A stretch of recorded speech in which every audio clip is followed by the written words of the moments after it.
The sudden landing of a Russian military cargo plane in Venezuela has sparked new debate over Moscow's quiet but growing activity in Latin America. The move, which came with little public announcement, has been interpreted by analysts as another signal of Russia's intent to deepen its presence in regions historically seen as under U.S. influence. The event, though modest in appearance, adds another layer to the evolving global contest between Moscow and Washington. According to data analyzed by Reuters and Flight Radar 24, a Russian Il-76 heavy-lift aircraft, identified as tail number RA-78765, completed a long and unusual journey from Moscow to Caracas earlier this week.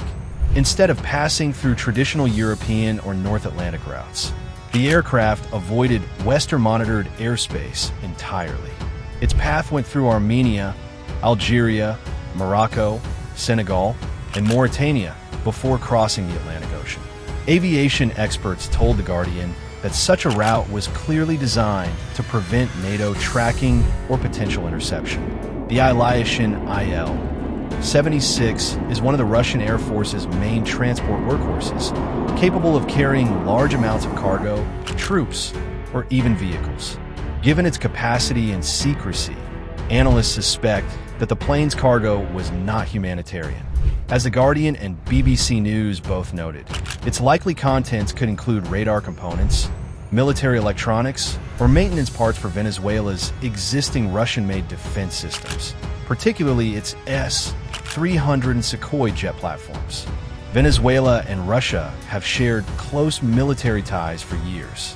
Reports from Al Jazeera show that since the early 2000s, Caracas has spent more than $11 billion purchasing Russian weapons, ranging from Mi-series helicopters to advanced air defense systems.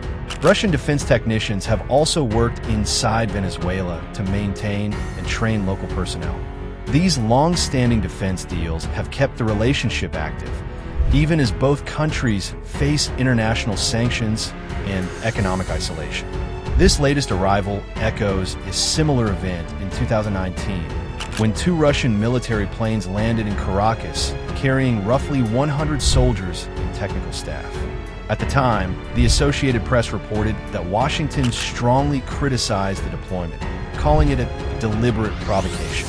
The new arrival of another heavy aircraft appears to follow the same pattern, aimed at sustaining Russia's operational ties and technical presence in the region. For the United States, the incident is troubling. American officials quoted by Foreign Policy argue that Russia's renewed activity in Latin America represents a long-term strategic campaign to erode U.S. dominance in its own hemisphere. Washington has recently expanded intelligence and naval surveillance near the Caribbean, officially labeled as anti-drug operations, but observers see them as efforts to monitor Russian-linked movements and Venezuelan military activities. Caracas, however, rejects those accusations outright.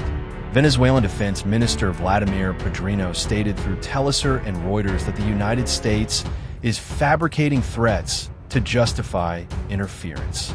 He emphasized that Venezuela would defend its sovereignty and territorial integrity under any circumstance.